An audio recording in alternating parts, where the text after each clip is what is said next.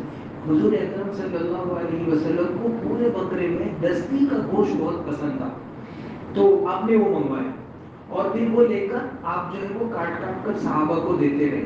پھر کہا کہ دوسری دستی لاؤ، وہ انہوں نے دی، وہ بھی کاٹ کاٹ کر صحابہ میں تقسیم کرتے رہے. پھر کہا کہ تیسری دستی لاؤ، تو وہ صحابی بول پڑے اللہ کے رسول بکرے میں تو دو ہی دستی ہوتی ہے، دو ہی آگے والے پیر ہوتے. حضور صلی اللہ علیہ وسلم نے فرمایا اگر تم نہ بولتی اور ہاتھ آنکھ بند کر کے ایسے اٹھاتے رہتے تو اللہ اور کھلاتے رہتا. حضرت جابر بن عبداللہ رضی اللہ عنہ نے حضور اکرم صلی اللہ علیہ وسلم کا حال دیکھا کہ پیٹ پر دو دو پتھر بندھے ہوئے، بھوک کی وجہ سے پیٹ جو ہے وہ پیٹ سے چپکا جا رہا ہے، دیکھا نہیں گیا. گھر گئے، اہلیہ سے پوچھا کچھ ہے گھر پہ؟ اللہ کے رسول صلی اللہ علیہ وسلم کی حالت دیکھی نہیں جاتی. کہا کہ ایک سا جو ہے جس کو پیس کر کچھ روٹی بنے، ایک سا یعنی ہمارے زمانے کے حساب سے تقریباً 1.5 کلو، اور ایک آدھ بکری کا بچہ ہے تو آپ اس کو ذبح کر دو، میں روٹی بنا دیتی ہوں، فٹافٹ آٹا گوندھ دیتی ہوں اور اس کا سالن پکا کر آپ حضور اکرم صلی اللہ علیہ وسلم. اور دیکھو 2-4 صحابہ کو لانا، نہیں تو پھر کسی کو ملے گا نہیں، اتنا زیادہ نہیں ہے، کہیں ہماری شرمندگی نہ ہو. حضرت جابر گئے، حضور صلی اللہ علیہ وسلم کو پورا بتایا کہ اتنا اتنا کھانا ہے، اور آپ اور چند ساتھی اگر آ گئے تو ہمارے گھر میں رونق ہو جائے. حضور صلی اللہ علیہ وسلم نے اعلان کر دیا چلو بھائی خندق کھودنے والوں جابر کے گھر دعوت ہے. اب حضرت جابر رضی اللہ عنہ ٹینشن کہ اتنا سا کھانا ہے کیسے ہوگا. سب لوگ آ گئے. حضور نے پیغام پہنچوا دیا کہ آٹا جو گھون کر رکھا ہوا ہے میری اجازت کے بغیر اس پر سے کپڑا نہیں ہٹانا. پھر آپ اور وہ ڈیگچی جس میں سالن پک رہا ہے اس کا ڈھکن نہیں ہٹانا. آپ خود آئے، بسم اللہ پڑھا، دعا پڑھی، اور آپ خود آٹے کے اوپر سے وہ جو کپڑا تھا اس کپڑے کو ایسا ہٹا کر اندر سے ایک ایک جو ہے وہ پیڑا جس کو بولتے ہیں وہ نکالتے تھے اور جو ہے وہ ادھر دیتے تھے. وہ تنور میں رکھ کے روٹی تیار ہو کے آتی تھی، خود اپنے ہاتھ سے سالن نکال کر دیتے تھے. صحابہ کی جو 4-5 لوگ کھا سکتے ہیں، صحابہ کی پوری جماعت نے کھایا. اور اس کے بعد بھی حضرت جابر بن عبداللہ کہہ رہے تھے کہ آپ کے تشریف لے جانے کے بعد ہم نے وہ ڈھکن اور وہ کپڑا ہٹایا تو وہ اتنا کا اتنا ہی تھا جتنا حضور اکرم صلی اللہ علیہ وسلم کے آنے سے پہلے تھا. تو برکت عطا فرمائی، اللہ کی بھی بڑی مددیں ہوئی. اور 6 دن میں یہ پوری خندق جب کھود کر تیار ہو گئی تو اتنے میں کافروں کا 10,000 کا لشکر مدینہ پر حملہ کرنے کے لیے بالکل قریب آ گئے. آپ صلی اللہ علیہ وسلم کو چونکہ معلوم تھا کہ اندر سے بھی دشمن یہودی حملہ کر سکتے ہیں، اس لیے آپ نے مدینے کی ساری عورتوں کو، کیونکہ مرد تو باہر مقابلے کے لیے جائیں گے خندق کے پاس تاکہ خندق کو کوئی عبور کر کے پار کر کے نہ جائے، ساری عورتوں کو ایک بڑا ڈیوڑی، ایک بڑی حویلی ٹائپ کی ایک قلعہ ٹائپ کی حویلی ٹائپ کا ایک حصہ تھا، سب عورتوں اور بچوں کو وہاں جمع کر دیا. اور حضرت حسان ابن ثابت کو جو مشہور شاعر ہیں ان کو وہاں نگرانی پر مقرر کیا کہ آپ یہاں نگرانی کرو. حضرت حسان اشعار کہتے تھے، ان سے لڑائی کے میدان کا وہ اس فیلڈ کے آدمی نہیں تھے. اور حضور اکرم صلی اللہ علیہ وسلم باہر جو ہے وہ یہودیوں کے وہ کافروں کے ساتھ لڑنے کے لیے تشریف لے گئے. یہاں اس مکان میں یہ قصہ ہوا کہ ایک یہودی اس مکان کے آس پاس، اس حویلی کے آس پاس چکر لگانے لگا. تو آپ صلی اللہ علیہ وسلم کی پھوپھی صفیہ بنت عبد المطلب نے حضرت حسان کو کہا کہ دیکھو تم نگران بنائے گا، اس یہودی کو کسی طرح مارو، اس کو پتہ چل جائے گا کہ یہاں تمہارے سوا کوئی نہیں اور ساری کی ساری عورتیں اور بچے ہیں، وہ جا کر اپنے قبیلے میں خبر دے گا، وہ سب چڑھ آئیں گے، صحابہ تو باہر ہیں، مرد حضرات تو سارے باہر ہیں، بچوں اور عورتوں کی کون حفاظت کرے گا. تو حضرت حسان ابن ثابت نے کہا آئی ایم سوری، میں مقابلہ نہیں کر سکتا، یہ خون وون میرے بس کی بات نہیں. ان کی فیلڈ تھی اشعار. وہ ایسے اشعار کہتے تھے کہ حضور اکرم صلی اللہ علیہ وسلم نے فرمایا کہ تمہارے اشعار کافروں کے سینوں میں زہریلے تیروں کی طرح جا کر چبھتے ہیں. اور فرمایا کہ تم یہاں اپنے منبر پر اپنی کرسی پر بٹھا کر کہا، حضور اکرم کسی صحابی کو ایسا نہیں کہا آپ نے، اپنے منبر پر بٹھا کر کہا کہ تم اشعار کہو، جبرائیل امین تمہاری مدد کرے، دعا فرمائی۔ وہ اس میدان کے بڑے ماہر تھے، تو انہوں نے کہا کہ میں نہیں جاتا۔ تو خود صفیہ بنت عبد المطلب ایک بڑا موٹا سا ڈنڈا لے کر گئی، اور جیسے یہودی موڑا، پیچھے کی طرف سے اس کے سر پر زور سے ڈنڈا مارا، جس سے وہ گرا، اور پھر اس کے ہتھیار وتھیار اتار کر اس کو وہی مرا ہوا چھوڑ کر وہ واپس آ گئی۔ بعض روایتوں میں کہ واپس آئی اور حضرت حسان سے کہا کہ وہ ہتھیار تو اتار دو، میں نہیں چاہتا۔ پھر حضرت صفیہ گئی، اور اس سے ان کی کوئی برائی نہیں ہے، وہ اس فیلڈ کے آدمی، اور حضور اکرم صلی اللہ علیہ وسلم کی نگاہیں دیکھیں کتنی باریک ہے، جب وہ اس فیلڈ کے آدمی نہیں تھے تو زبردستی ادھر نہیں گھسیٹا، ان کو ادھر ہی رکھا، کیونکہ وہ، اور جہاں جب ان کی فیلڈ آتی تھی تو پھر وہ ایسے اشعار کہتے تھے۔ ایک مرتبہ آپ صلی اللہ علیہ وسلم نے کہا کہ مکی کے کافر ہماری برائیاں کرتے ہیں، تم ان کی برائی کرو، چلو بیٹھو۔ تو پھر حضور نے کہا کہ دیکھو، تم مکے کے کافروں کی برائی کرو گے تو قریش کی کرو گے، قریش تو میرا قبیلہ ہے، وہ تو میرا قبیلہ ہے، تم ان کو برا کہو گے تو واسطہ در واسطہ مجھ کو ہی برا کہا جائے گا، تو کیا کرو گے؟ کہا اللہ کے رسول آپ فکر مت کریں، میں آپ کو ان کے درمیان سے اتنی آسانی سے نکال دوں گا جیسے آٹے میں سے بال نکالا جاتا ہے۔ تو اس فیلڈ کے بڑے ماہر تھے۔ بہرحال مسلمان یہاں مقابلے کافروں کا لشکر آیا تو انہوں نے دیکھا یہ تو خندق ہے، کبھی آج تک انہوں نے دیکھا ہی نہیں تھا، تو 10,000 کا لشکر وہیں پڑاؤ ڈالے رہا، اور ادھر سے بھی تیر برستے تھے، یہاں سے صحابہ بھی جواب میں تیر برساتے تھے، اور اتنی تیروں کی بارش ہوتی تھی۔ ایک دن تو ایسا تابڑ توڑ دونوں طرف سے تیر چلے ہیں کہ صحابہ کو نماز پڑھنے کا موقع نہیں ملا، اور اس دن چار نمازیں مسلمانوں کی، خود حضور اکرم صلی اللہ علیہ وسلم 4 نمازیں قضا ہو گئی، اور رات کو جب تیروں وغیرہ کا زور تھما تو حضور صلی اللہ علیہ وسلم نے صحابہ کے ساتھ ایک ساتھ 4 نمازیں قضا فرمائی۔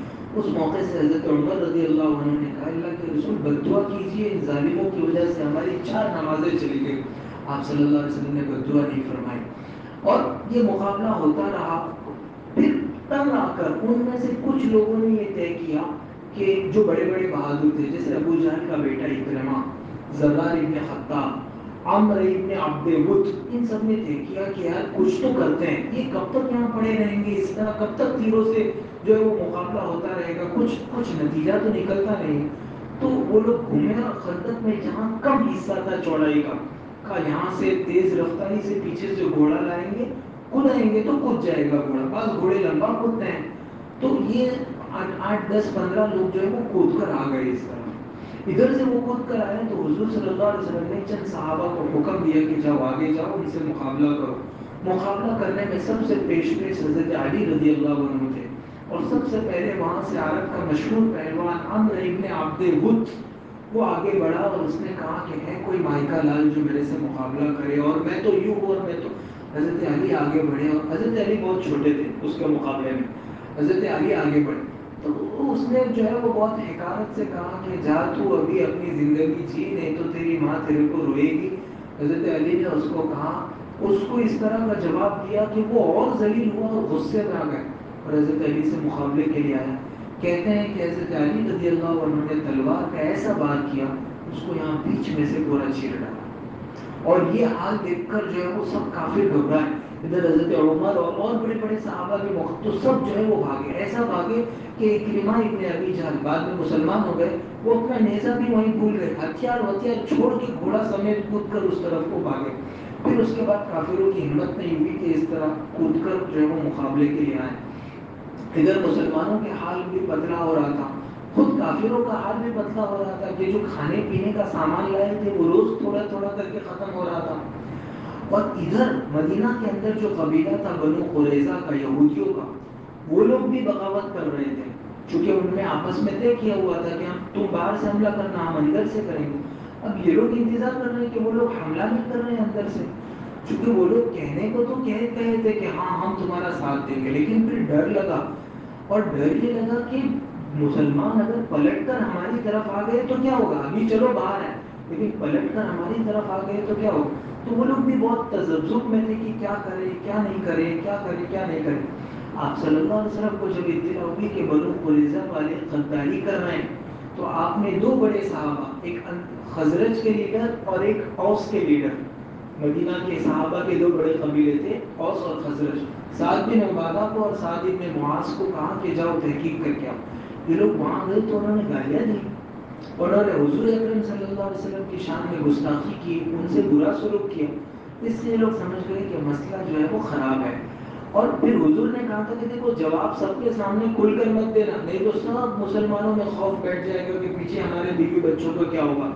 جواب جو ہے وہ اشارے میں دینا۔ تو انہوں نے آ کر کہا ازل اور قارا۔ ازل اور قارا مدینے کے باہر کے دو قبیلے تھے جنہوں نے کسی زمانے میں غداری کی تھی۔ حضور سمجھ گئے کہ یہ لوگ غدار ہو گئے اندر والے، اب آپ کو اور زیادہ فکر ہوگی۔ روایتوں میں آتا ہے کہ یہ سن کر آپ بیٹھے ہوئے تھے، آپ لیٹ گئے اور اب ایک چادر یا رومال ٹائپ کی کوئی چیز تھی، آپ اپنے آدمی بہت ٹینشن میں ہوتا ہے اپنی رومال ڈال دیتا ہے، تو ایسا ڈال کر آپ سو گئے۔ صحابہ کو بڑی تشویش ہوئی کہ کیا ہو گیا آپ صلی اللہ علیہ وسلم، کیونکہ سب کو معلوم نہیں تھا کہ پیچھے کیا اسٹوری ہے۔ پھر تھوڑی دیر کے بعد آپ صلی اللہ علیہ وسلم نے چہرے سے کپڑا ہٹایا، بیٹھے، آپ کے چہرے پر مسکراہٹ تھی اور کہا مسلمانوں اللہ کی طرف سے فتح کی خوشخبری سن لو، ان قریب اللہ تعالیٰ تمہیں فتح دے گا۔ اور اسی زمانے میں بنو غطفان کے ایک صحابی نعیم ابن مسعود اشجعی، وہ نئے وہ غطفان کے 6000 کا لشکر آیا تھا، اس میں سے وہ نئے مسلمان ہوئے تھے۔ وہ حضور کے پاس آئے اور کہنے لگے کوئی خدمت ہو تو سرکار بتائیے، میں مسلمان ہوا ہوں لیکن میری قوم کو اور یہودیوں کو میرے اسلام لانے کا علم نہیں ہوا ہے، تو میں کچھ کروں؟ آپ صلی اللہ علیہ وسلم نے کہا کہ ہاں کچھ کرو۔ ان کا اشارہ تھا کہ لڑائی میں تو کچھ نہیں کر سکتا، میں کچھ پھوٹ ڈالتا ہوں۔ پھر یہ یہودیوں کے پاس گئے اور کہا کہ تم نے مسلمانوں کے ساتھ غداری کر کے بہت برا کیا، دیکھو یہ سب تو باہر کے لوگ ہیں، یہ مکہ سے آئے ہیں، یہ غطفان سے آئے، 15 20 25 30 دن کے بعد چلے جائیں گے، جو مان لو بہت سے مسلمانوں کو مار کر جائیں گے، پھر تمہارا کیا ہوگا؟ تم کو تو یہی مدینہ میں رہنا ہے، تو تم تو جو ہے، اور اگر یہ لوگ حملہ نہیں کیے تو تم تو ایسے ہی پس جانے والے ہو، تم نے بہت غلط کام کیا۔ کہا ہم کیا کریں تمہیں بتاؤ؟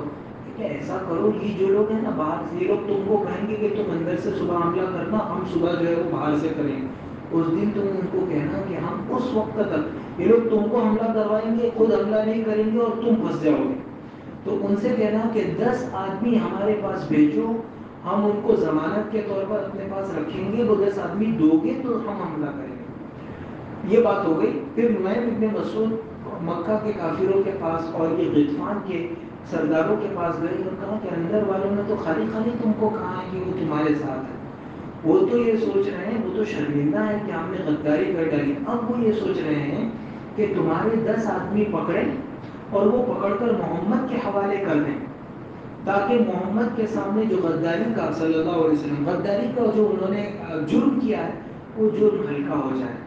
کہا اچھا ایسا؟ کہا ہم کیا کریں؟ آپ دیکھو آپ کو جو کرنا ہے، میں تو جو ہے وہ آپ کا خیر خواہ ہوں، اور غطفان کے آدمی تھے، آپ کے قوم کا آدمی ہوں، اس لیے کہنے آیا ہوں، باقی آپ جانو آپ کا کام جانے۔ اب دوسرے دن ان کافروں نے ان کو کہا کہ تم حملہ کرو، ان لوگوں نے کہا کہ اپنے 10 آدمی بھیجو، تو ان کا دماغ ٹھیک ہے، یہ تو وہی بات ہے جو نعیم کہہ رہے تھے۔ انہوں نے جواب میں کہا کہ تم حملہ کرو، ہم 10 آدمی نہیں دیں گے، تو ان کا بھی دماغ ٹھیک ہے کہ ہاں یہ تو وہی، تو نعیم تو یہی کہہ رہے۔ اس طرح ان کے درمیان آپس میں پھوٹ پڑ گئی، اور پھر اسی رات کو اللہ تعالیٰ کی مدد آئی جس کا اس پہلی آیت میں تذکرہ ہے۔ تیز ہوائیں چلی، اتنی تیز طوفان اور آندھی کے ساتھ ہوائیں چلی کہ خیمے الٹ گئے، جو کھانا پکانے کے لیے دیگیں رکھی تھی دیگیں الٹ گئی، آگ بجھ گئی، ہر طرف اندھیرا ہی اندھیرا ہو گیا، گھوڑوں اور اونٹوں کی لگامیں ٹوٹ گئی اور وہ بے تحاشا ادھر ادھر بھاگ رہے ہیں، چیخ رہے ہیں، ہر جو ہے لوگ شور مچا رہے، تو بڑا خوفناک ماحول ہو گیا۔ ابو سفیان نے پورے 10,000 کے لشکر کے بڑے بڑے سرداروں کو بلایا اور کہا کہ آؤ۔ ادھر صحابہ کو بھی تو یہ ٹھنڈی ہوائیں لگ رہی تھی، دن بھر کی 20 دن لڑائی ہوئی تھی، 20 دن کی لڑائی سے چور چور ہو گئے تھے صحابہ، اور اتنا تھک گئے تھے کہ آپ صلی اللہ علیہ وسلم نے بھی صحابہ کو جمع کیا اور کہا کہ کوئی ہے، چونکہ اندھیرا تھا کچھ دکھ نہیں رہا، کوئی ہے جو دشمن کے علاقے میں جا کر دشمن کی خبر لائیں۔ پہلی مرتبہ ایسا ہوا کہ کوئی صحابی نہیں اٹھا، حالانکہ حضور اگر کچھ کہیں تو 10 ہاتھ اٹھ جاتے کہ اللہ کے رسول میں کوئی بھی نہیں اٹھا، آپ نے کچھ نہیں کہا، آپ خام صحابہ کہتے کہ ہم دل سے چاہتے تھے کہ ہم ہاتھ اٹھائیں، پیٹ میں طاقت، کھانا ہی نہیں تھا، جسم میں قوت ہی نہیں تھی کہ ہم چل سکیں، تو پھر حضور خاموش رہے. پھر دوسری مرتبہ کہا ہے کوئی جو ہمارے لیے دشمن کی خبر لائے؟ صحابہ کے مجمع میں سناٹا. پھر تیسری مرتبہ آپ صلی اللہ علیہ وسلم کھڑے ہوئے اور کہا کہ ہے کوئی؟ تو قریب میں جو ایک صحابی بیٹھے تھے ان کو حضور اکرم صلی اللہ علیہ وسلم کا پاؤں لگا. پوچھا کون؟ کہا حذیفہ ابن یمان. کا کھڑے ہو جاؤ. اب تم جاؤ گے؟ اب تو چونکہ سامنے ان کو کہا ٹھیک ہے اللہ کے رسول جاؤں گا. کہا دیکھو میں نے جتنے کام کے لیے بھیجا اتنا ہی کرنا، اس سے زیادہ نہیں کرنا. جو کام دیا ہے دشمن کے حالات کی خبر لانا ہے بس، اس سے زیادہ کچھ نہیں کرنا. اور پھر جب وہ پلٹ کر گئے، سخت سردی تھی، پلٹ کر گئے تو پیچھے سے حضور صلی اللہ علیہ وسلم نے دعا دی اللہ دائیں سے بائیں سے آگے سے پیچھے سے اوپر سے نیچے سے حذیفہ کی حفاظت فرما. کہتے ہیں کہ میں ایک قدم رکھ کر ابھی تو باہر نکلا ہوں، مجھے ایسا لگا کہ میں گرم گرم حمام میں چل رہا ہوں. حالانکہ سخت سردی کا زمانہ تھا، چاروں طرف طوفانی ہوائیں چل رہی تھی، لیکن ان کو کچھ نہیں. کہا میں گیا، وہاں گیا تو معلوم ہوا کہ ابو سفیان نے سب بڑے بڑے سرداروں کو، قبیلوں کو، افسروں کو جمع کیا ہوا ہے، کوئی مشورہ ہونے والا ہے. وہ بھی وہاں پہنچ گئے. ابو سفیان نے کہا کہ دیکھو بہت اندھیرا ہے، پتہ نہیں دشمن کا کوئی آدمی ہمارے درمیان ہوگا، ہر آدمی اپنے اڑوس پڑوس میں معلوم کر لے کہ کون ہے. حضرت حذیفہ کہتے کہ میں تو گھبرا گیا کہ اب تو پکڑے جائیں گے. تو میرے اڑوسی پڑوسی مجھ سے پوچھے، اس سے پہلے میں نے اٹیک کر کے پوچھا کون بھی تو؟ اچھا فلاں قبیلے کا. تو وہاں کہا مجھ کو نہیں پہچانتے، میں فلاں قبیلے کا. ٹھیک ہے ٹھیک ہے چلو. تو خود انہوں نے اڑوس پڑوس میں پوچھ لیا تو بچ گئے، اور حضور صلی اللہ علیہ وسلم کی دعائیں ساتھ میں تھیں. پھر ابو سفیان نے کہا کہ دیکھو 20 دن سے یہاں پڑے کچھ ہو نہیں رہا، ہمارا سامان بھی ختم ہو گیا، ادھر بنو قریظہ والوں نے بھی غداری کر ڈالی، کچھ بچا نہیں ہے، سپاہیوں کے حوصلے پست ہو گئے، میری رائے ہے کہ واپس چلو. اب یہ رائے تو سب کے دل کی تھی، سب نے کہا بالکل بالکل ابھی چلتے ہیں. اور ایک دم سے مشورے میں جو ہے وہ بھگدڑ بچ گئی. حذیفہ ابن یمان کہتے ہیں کہ ابو سفیان کی پیٹھ میرے اتنے قریب تھی کہ اگر میں تیر مارتا نا تو سیدھا اس کو جا کر لگتا، اور میں نے تیر نکالا بھی. پھر حضور کی وہ نصیحت یاد آ گئی کہ دیکھو جتنا کام کہاں ہے نا اتنا ہی کرنا، اس سے زیادہ. تو پھر وہ واپس رکھ دیا. حضور صلی اللہ علیہ وسلم کے پاس آئے اور آپ کو یہ خبر دی. ادھر حضور دعا فرما رہے تھے اللہم اہزم الاحزاب وحدہ، اللہ تو تنہا جو ہے وہ اس سارے لشکروں کو شکست دے. اللہ تو نے ہمارے ساتھ اللہم آمین اللہم استر عوراتنا وآمن روعاتنا، اللہ آپ ہماری پردہ فرمائیے، آپ ہمارے خطرات کو دور، آپ دعا فرما رہے. ادھر حذیفہ ابن یمان نے آ کر ساری اسٹوری سنائی تو آپ صلی اللہ علیہ وسلم خوش ہوئے، مسکرائے اور مسلمانوں کو فتح کی خوشخبری دی. رات کا وقت تھا، حضور جو ہے وہ بیٹھے ہوئے تھے اور حضرت اور آپ پر ایک چادر تھی. حذیفہ ابن یمان ایک دم تھکے ہوئے تھے، آ کر حضور کے سامنے گر گئے تو آپ کی گود میں سر رکھا. آپ صلی اللہ علیہ وسلم نے جو چادر اڑائی تھی وہ چادر کا کنارہ ان کے اوپر ڈال دیا. کہتے ہیں کہ میں رات بھر حضور کی گود میں سویا. صبح کے وقت حضور نے کہا قم یا نعمان، کہ نعمان یعنی بہت سونے والے، کہ سو توڑ، یہ سونے والے اٹھ. صبح کے وقت خود حضور نے اٹھایا. اور ادھر صحابہ جب صبح کا سورج شروع ہوا تو دیکھ رہے ہیں کہ خیمے ہیں، کچھ رسیاں ہیں، کچھ دیگیں الٹی ہوئی ہیں، بہت کچھ سامان ہے، اور دشمن کے ایک بھی آدمی کا دور دور تک راتوں رات 10,000 کا پورا لشکر بھاگ گیا. اور اس طرح ایک ایسے حالات میں جبکہ مسلمان ہر طرف سے، اندر سے باہر سے دانے سے بائیں سے سب طرف سے گھرے ہوئے تھے، اللہ نے حفاظت فرمائی اور یہ پیغام دیا کہ اس دنیا میں اسلام کو کیسے بھی حالات آ جائیں حفاظت کرنے والا صرف ایک اللہ ہے. اس صورت میں اسی پوری جنگ کا تذکرہ ہے، اس لیے اس کا پورا بیک گراؤنڈ اور اس کا پس منظر پہلے سے بتا دیا تاکہ جو آیتیں آگے آئیں ان آیتوں کا سمجھنا آسان ہو. آج صرف ایک ہی آیت کا ترجمہ کر لیتے ہیں. اللہ تعالیٰ فرماتے ہیں یا ایھا الذین آمنوا اذکروا نعمت اللہ علیکم اذ جاءتکم جنود فارسلنا علیہم ریحا وجنودا لم تروها. اس میں بیچ میں ایک اور بات کی ہوئی تھی کہ جب کچھ ہو نہیں رہا تھا نعیم ابن مسعود کے آنے سے پہلے، تو حضور صلی اللہ علیہ وسلم نے سوچا کہ مکے کے کافروں کا جو لشکر ہے اس کے دو حصے ہیں، ایک تو قریش ہیں، دوسرے بنو غطفان ہیں. تو بنو غطفان کے سرداروں کو الگ سے بلاتے ہیں اور ان سے کچھ ڈیل کرتے ہیں. آپ نے ان کو بلایا اور ان کو کہا کہ اگر تم لوگ چلے جاؤ تو ہم تم کو مدینہ کی پیداوار کا یعنی جو کھجوریں ہوگی اس کا آدھا حصہ ہر سال دیں گے. وہ تو ویسے بھی کھجوروں کے لیے آئے تھے، مال کے لیے آئے تھے. البتہ میں اپنے لوگوں سے مشورہ کرتا ہوں. آپ نے سعد بن معاذ اور سعد بن عبادہ کو بلایا اور پوچھا کہ تم کیا کہتے ہو؟ اللہ کے رسول آپ کا حکم ہے یا آپ ہم سے رائے پوچھ رہے ہیں، نہیں ہمارا حکم نہیں، کہ آپ کا حکم ہو تو ہم مانتے ہیں، باقی اگر آپ کا حکم نہ ہو اور آپ ہماری خاطر یہ کرنا چاہتے ہو، تو جس زمانے میں ہم مسلمان نہیں تھے، ہم کافر تھے، ہم بتوں کے سامنے جھکتے تھے، ہم ایک اللہ کو نہیں مانتے تھے، تب بھی ان کمینوں میں سے کسی نے ہمت نہیں تھی کہ ہم سے کھجور کا ایک دانہ ہماری اجازت کے بغیر لے جائے۔ اب تو مسلمان ہو گئے، اب تو ہم آپ کے دامن سے وابستہ ہو گئے، اب تو اللہ کی مدد ہمارے ساتھ ہے۔ تو ہم جب کفر کے زمانے میں، جاہلیت کے زمانے میں ان کی ہمت نہیں تھی کہ ہمارے وہاں سے ایک کھجور لے جائیں، آج ہم ان کو اتنے ذلیل ہو کر جھک کر کھجور دے دیں گے؟ اللہ کے رسول ہم نہیں چاہتے ہیں کہ آپ ایسا سودا کریں۔ حضور نے فرمایا کہ میں تو تمہاری تکلیف دیکھ کر یہ کرنا چاہ رہا تھا، اگر تم آمادہ ہو، کہا بالکل آمادہ ہے، ہم ان کو آج تلواریں دیں گے، کھجور نہیں دیں گے، آنے دو اگر ان میں سے کسی کی۔ وہ جو سردار کی گفتگو سن رہے تھے کہ 15-20 دن ہو گئے اور ابھی بھی ان کی ہمت اور حوصلے، جنگ کے میدان میں اصل میں ہمت دے تو وہی وہ ڈاؤن ہو گئے۔ اسی لیے ابو سفیان کی مجلس میں کسی نے نہ نہیں کہا کہ نہیں جانا ہے، 20 دن تو لگائیں اور 20 دن لگا کے چلا پورا کر لیتے، کسی نے ایسا نہیں کہا، سب کے سب اسی وقت جو ہے وہ فوراً بھاگ کھڑے ہوئے ہیں۔ اللہ تعالیٰ نے وہ جو آخری دن ہوائیں چلی تھی اس کا اس آیت میں تذکرہ کیا ہے۔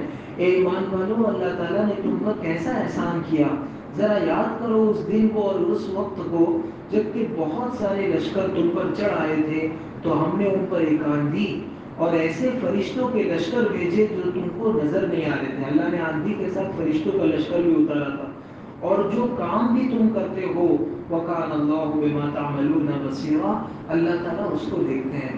تم نے جو کچھ کیا، تم میں سے مومنین نے قربانیاں دی، مجاہدے کیے، پیٹ پر پتھر باندھے، خندقیں کھودی، اپنے بیوی بچوں کو خطرے میں چھوڑ کر حضور کی ایک آواز پر سرحد پر آ گئے، وہ بھی اللہ نے دیکھا۔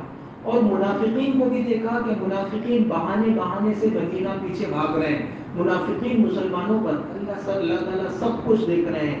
وَكَانَ اللَّهُ بِمَا تَعْمَلُونَ بَصِيرًا، اور جو کام بھی تم کرتے ہو اللہ تعالیٰ اس کو دیکھتے ہیں۔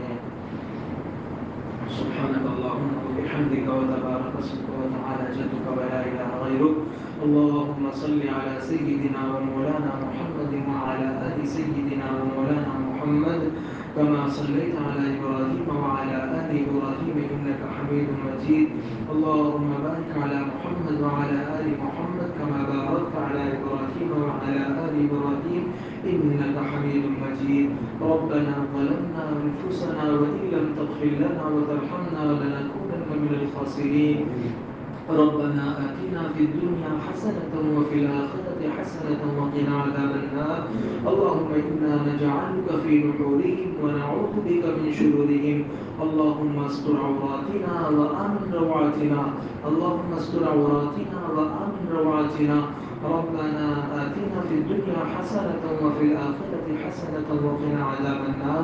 اے اللہ ہم سب کے گناہوں کو معاف فرما، اے اللہ ہماری خطاؤں سے درگزر فرما، اے اللہ تیرے کلام پاک سے سچی پکی محبت نصیب فرما، حضور اکرم صلی اللہ علیہ وسلم کی لائی ہوئی سنت اور شریعت کو اپنی زندگی کے ہر موڑ پر جاری کرنے اور اپنانے کی توفیق اور سعادت عطا فرما، اے اللہ گناہوں سے اپنے آپ کو بچا کر نیکیوں کا اے اللہ ہم کو عادی بنا، اے اللہ ہمیں اپنے آپ کو گناہوں سے اور تیری نامرضیات پر چلنے سے بچانے والا بنا، اے اللہ ہم سب کو اور پوری امت کو اے اللہ حقیقی ہدایت کی دولت سے مالا مال فرما، اے اللہ ہر فرد بشر کو ہدایت عطا فرما، اے اللہ ہر فرد بشر کو ہدایت نصیب فرما، اے اللہ جو مسلمان بھائی جس پریشانی کا شکار ہے اس کی پریشانی کو دور فرما، اے اللہ اسلام اور اہل اسلام کے حالات کو اے اللہ ذلت سے ترقی اور عروج کی جانب عزت سے اللہ بدل دیجیے،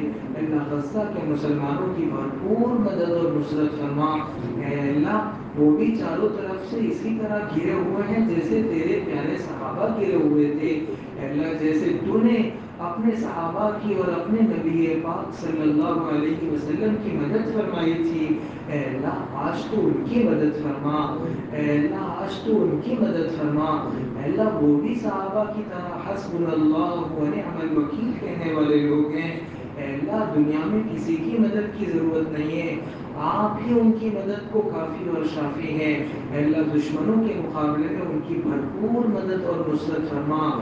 اے اللہ ان کو فتح مبین عطا فرما، دشمن کو شکست فاش عطا فرما، ان کی بھوک کو اے اللہ ختم فرما۔ اے اللہ ان کے بچوں، ان کے عورتوں، ان کے بوڑھوں، ان کے مردوں، اے اللہ ان کے چھوٹوں، ان کے بڑوں، اے اللہ سب کو بھرپور ہمت اور حوصلہ عطا فرما۔ اے اللہ ہمیں اپنی دعاؤں میں ان کا حصہ رکھنے کی توفیق اور سعادت عطا فرما۔ نبی اکرم صلی اللہ علیہ وسلم نے خیر کی لائن سے جتنی دعائیں مانگی اور بتلائی، ہمیں اور پوری امت کو عطا فرما۔ جن شرور سے پناہ چاہیے ان سے ہماری اور پوری امت کی حفاظت فرما، محض اپنے فضل اور کرم سے، اور نبی پاک صلی اللہ علیہ وسلم کے صدقے طفیل ہماری دعاؤں کو قبول فرما۔ ربنا تقبل منا انك انت السميع العليم وتب علينا انك انت التواب الرحيم، وصلى الله تعالى على خير خلقه سيدنا ومولانا محمد واله واصحابه اجمعين برحمتك يا ارحم